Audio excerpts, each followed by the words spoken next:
nyuma jeju jamme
m'appelle Insa Djedjou. Je suis du village de Hatchoun. Par ailleurs, je suis le président du conseil du village de Hatchoun. Hatchoun accueille une grande manifestation qui s'appelle l'initiation ou le Boukout en milieu Diola. Donc je ne saurais dire la signification du village de Hatchoun. Tout comme mon nom ou au nom de quelqu'un d'autre. Voilà. Ce qu'on sait, c'est Hatchoun, c'est l'identifiant de mon village. C'est toujours un peu compliqué parce que c'est une histoire qui ne nous a pas été vraiment enseignée. Si je me permets de dire que le premier habitant de Hatchoun est venu de telle ou telle famille ou de telle ou telle autre famille, peut-être que d'autres me diront non, ce qu'il a dit, c'est pas vrai, c'est pas vrai. Donc je préfère vraiment garder la neutralité pour dire que Hatchoun, c'est toujours mon village. Je peux revenir sur quelques dates de l'initiation vraiment organisée à Hatchoun. Je peux prendre comme référence la date de 1952. 1952 à 2024, ce n'est pas une mince affaire.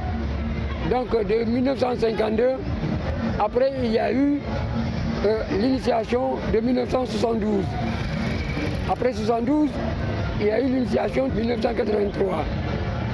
Alors, de 1983, Hatchoun a organisé une autre cérémonie d'initiation en 2000. Et de 2000, nous voilà aujourd'hui en 2024, comme le dit vraiment le nombre 24. 2000 à 2024, nous sommes à 24 ans. Donc, voilà quelques dates pendant lesquelles Hatchoun a essayé d'organiser, de maintenir la culture Diola, plus précisément dans le Fogni. Donc, pour mieux dire, dans les Kalounaï. Hatchoun a été toujours un village cosmopolite, culturellement. C'est un village qui n'a pas connu beaucoup d'ethnies dans sa population. Quand même, les quelques ethnies qui vivent ensemble en harmonie sont les Diola, les Manodj, plus précisément les Balantes venus de la Guinée-Bissau pendant la guerre de libération de la Guinée-Bissau. Donc ces Balantes qui sont là à Hatchoun, on peut dire depuis les années 50 et quelques, ils sont là à Hatchoun. Voilà. Et donc, comme vous avez dit, il y a une diversité culturelle. Cette diversité culturelle, par là, nous avons la musique moderne, par là, nous avons la musique traditionnelle, ce qu'on appelle le boulot, avec des gens qui essaient de se couper avec des armes blanches tranchantes et qui ne parviennent pas à se couper parce qu'il y a un secret qui se sont vraiment chargés, qui fait que cet objet tranchant ne peut pas les blesser. Donc ça c'est le côté mystique. C'est le côté mystique de la culture Diola, qui est toujours ancré, qui est toujours caché en chacun de nous. Donc c'est un secret qui est vraiment gardé par un groupe de personnes, qui n'enseignent ce secret-là que par étapes. Parce que actuellement, nous avons vu que notre civilisation, c'est une civilisation qui est en train de subir des transformations, des mutations. Donc c'est une civilisation en quelque sorte qui est un peu blessée. Et donc à travers ces gens-là qui essaient de la conserver, on est en train de la restaurer petit à petit. Peut-être qu'on arrivera un jour à être vraiment, à pouvoir récupérer tout ce dont on avait perdu à travers notre civilisation. À partir de 6 ans, les enfants sont partis dans le bois sacré. Alors, pourquoi cela? Parce que vous avez vu, avant qu'on organise encore une autre cérémonie d'initiation, il va falloir que passe beaucoup d'années, voire 15, 17, 20 ans, et donc avec en tout cas ce que la jeunesse est en train de subir avec l'éducation nationale, l'éducation, mondialisation. Donc ça fait que les enfants, on ne peut pas attendre qu'ils soient aussi trop grands pour qu'ils aillent dans le bois sacré. Donc raison pour laquelle on peut prendre les enfants jusqu'à 6 ans pour les amener dans le bois sacré. Mais cela ne veut pas dire ce qu'ils vont apprendre dans le bois sacré, ils vont assimiler les mêmes leçons que leurs aînés. Non, c'est une façon de les initier. Ils vont apprendre au fur et à mesure, petit à petit, que les initiations s'organisent. Petit à petit que les années passent, ils vont apprendre, ils vont s'améliorer. Donc les raisons pour lesquelles ces petits enfants sont aussi amenés dans le bois sacré. Nous sommes sous l'influence de la modernité. Pourquoi? Parce que la période pendant laquelle cette cérémonie est organisée, c'est une période qui coïncide avec beaucoup de choses à l'école. Il y a des compositions, il y a des examens, il y a plein de choses à faire. Bientôt, c'est les examens. Donc ces enfants-là qui se préparent à faire des examens, qui se préparent à faire des compositions, qui se préparent à autre chose, donc ne peuvent pas mettre trop de temps dans le bois sacré. Donc on peut se dire au minimum, au maximum, une semaine à 10 jours, ces enfants vont subir cette formation accélérée dans le bois sacré. J'ai vraiment la joie, surtout la joie d'être là présent aujourd'hui parmi ceux qui sont là. J'ai également la joie parce que cette cérémonie a regroupé en tout cas toutes les contrées, ceux qui sont venus de la diaspora, de la Gambie, de la Guinée-Bissau, en tout cas des pays limitrophes, du Sénégal des profondeurs. Alors, cette rencontre, en tout cas des cultures, les parents, les familles qui se sont retrouvées, des gens qui ont quitté leur famille pendant des années, qui ne sont pas venus dans leur famille et qui, à cause de cette cérémonie, sont obligés d'être là, partager également la fête avec tout le monde. Donc c'est une très grande joie. L'appel que je dois lancer à ces gens-là, c'est un appel vraiment à l'endroit des plus âgés, des gens qui ont quitté leur village, qui ont perdu le contact avec leurs parents, des gens qui ont quitté le village, qui sont en train de communiquer, de communier avec leurs parents, des gens qui n'ont jamais quitté le village, qui sont là. Donc à tous ces gens-là, soit je leur dis de renforcer les liens de parenté pour ces gens qui sont en train de faire des choses pour leur famille. En tout cas, de faire un background pour ceux qui sont partis et qui ont perdu les repères de leur famille. À ces gens-là, d'être en contact avec leurs parents. Mais surtout pour les jeunes enfants. Les jeunes enfants, ceux qui vont dans le bois sacré, ceux qui sont déjà initiés, parce que comme je l'ai dit au départ, il y a une perte de valeur.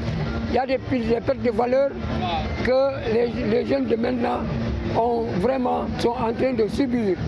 Donc à ces jeunes-là, l'initiation, c'est une forme d'éducation pour les enfants qui vont dans le bois sacré, mais pour les anciens qui sont appelés à initier les nouveaux. C'est une école où tout le monde doit apprendre, tout le monde doit subir, tout le monde doit apprendre à endurer, tout le monde doit apprendre à respecter, tout le monde doit apprendre à connaître, à savoir et à aller de l'avant, à construire la solidarité, à construire les liens de parenté, à construire vraiment ce qu'on dit, vraiment comment vouloir de vivre ensemble. Donc c'est ça. Mais maintenant, alors il ne faut pas que les jeunes enfants aillent dans le bois sacré pour devenir des grands hommes, pour devenir des personnes exemplaires. Ces jeunes-là après avoir quitté le bois sacré, restent toujours les mêmes qu'au point de départ. Changer de comportement. Il doit donner le bon exemple. Donc, ils doivent être des références pour les autres, aux autorités surtout. Nous avons constaté à chaque fois que ces manifestations, ces cérémonies sont organisées. Les autorités sont aux côtés des populations. En tout cas, sur le plan moral, que sur le plan financier, que sur le plan sécuritaire, les autorités sont toujours aux côtés des populations. Donc, à ces autorités-là, je lance l'appel qu'elles puissent continuer toujours à soutenir, à encadrer, vraiment à aider que ces liens de parenté, que ces bons comportements continuent vraiment à être préservés. Donc, à ces autorités-là, je leur demande surtout de penser à ces villages. Parce que des organisations comme celle-ci, c'est des organisations qui sont coûteuses. C'est des organisations qui nécessitent beaucoup de moyens, beaucoup d'attention. Attention sur le côté sécuritaire, d'attention sur le plan santé, d'attention sur le plan vraiment aide financière. Donc, à ces autorités, je leur demande à chaque fois d'être en tout cas regardants et d'être à l'écoute des populations qui leur demandent, qui leur font des demandes par rapport à leurs difficultés. Donc voilà l'appel que j'ai à lancer à l'endroit de tout ce monde.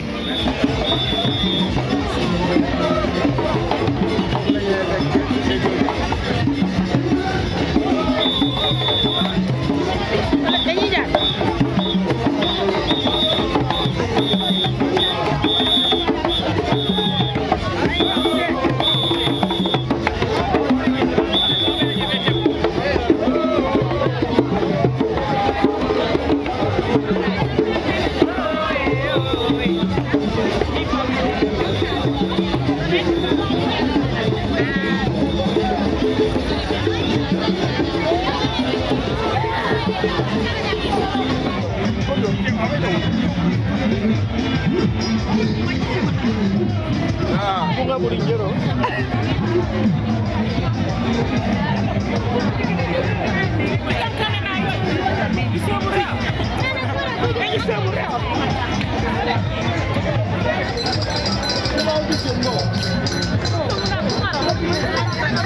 Thank you.